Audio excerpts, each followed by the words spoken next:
నమస్కారం.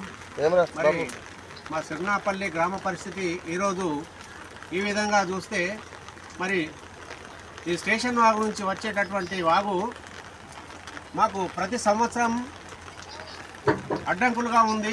వర్షం పడితే మా జనాలు, సిర్నాపల్లి జనాలు, ఎక్కడికి ప్రజలు ఎన్ని ఇబ్బందులు ఉన్నా కానీ సిర్నాపల్లి గ్రామంలోనే అనుభవించవలసిన అవసరం వస్తుంది. మరి అక్కడ చూస్తే స్టేషన్, ఇక్కడ చూస్తే స్టేషన్ వాగు, అక్కడ చూస్తే బుగ్గ వాగు, అక్కడ చూస్తే రైల్వే పట్టాలు, చెరువులు, ఎక్కడ పోవడానికి కూడా వీల్లేదు.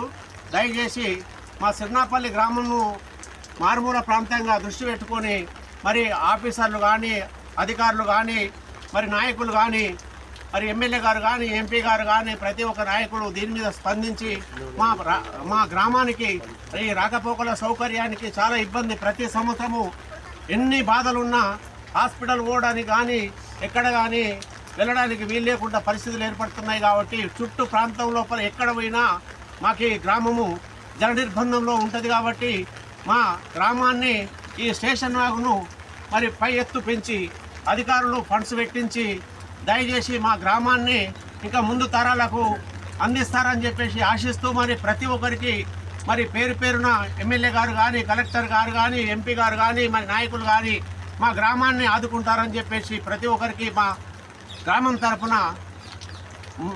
అందరికీ చేతులు జోడించి నమస్కరిస్తున్నాము. మా బాధలు కూడా చాలా ఉన్నాయి. ఇక్కడ అర్థం చేసుకుంటే ఎవరు కూడా మరి మా గ్రామంలో రిపోర్ట్ తీసుకునేది ఏర్పడుతుంది. దయచేసి ఆదుకుంటారని చెప్పేసి ఆశిస్తూ వినవిస్తున్నాము. మరి ఇంకొక విషయము, ఈరోజు వినాయక చవితి సందర్భంగా మరి మా గ్రామంకు సంబంధించినటువంటి పిల్లలు ఒక 7-8 గణపతులు తేవడానికి మరి నిజామాబాదు, కామారెడ్డి ప్రాంతాలకు వెళ్ళినారు.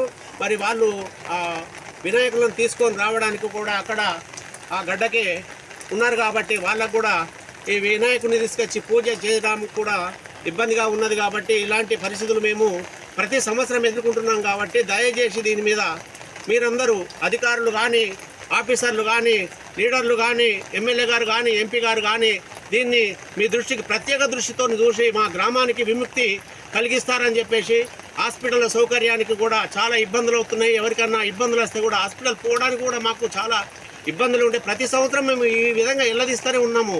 కానీ మా గురించి ఎవరు పట్టించుకోక ఇన్ని సంవత్సరాలు మేము దీనికి ఈ వరదకు లోనవుతూ మాన్లో మేమే కుమిలి ఇదవుతున్నాం. కాబట్టి ఇప్పటికైనా మీరందరూ ఆశించి దయచేసి మీరందరూ ఆదుకుంటారని చెప్పేసి మా గ్రామం తరపున మేము విజ్ఞప్తి చేస్తా ఉన్నాం.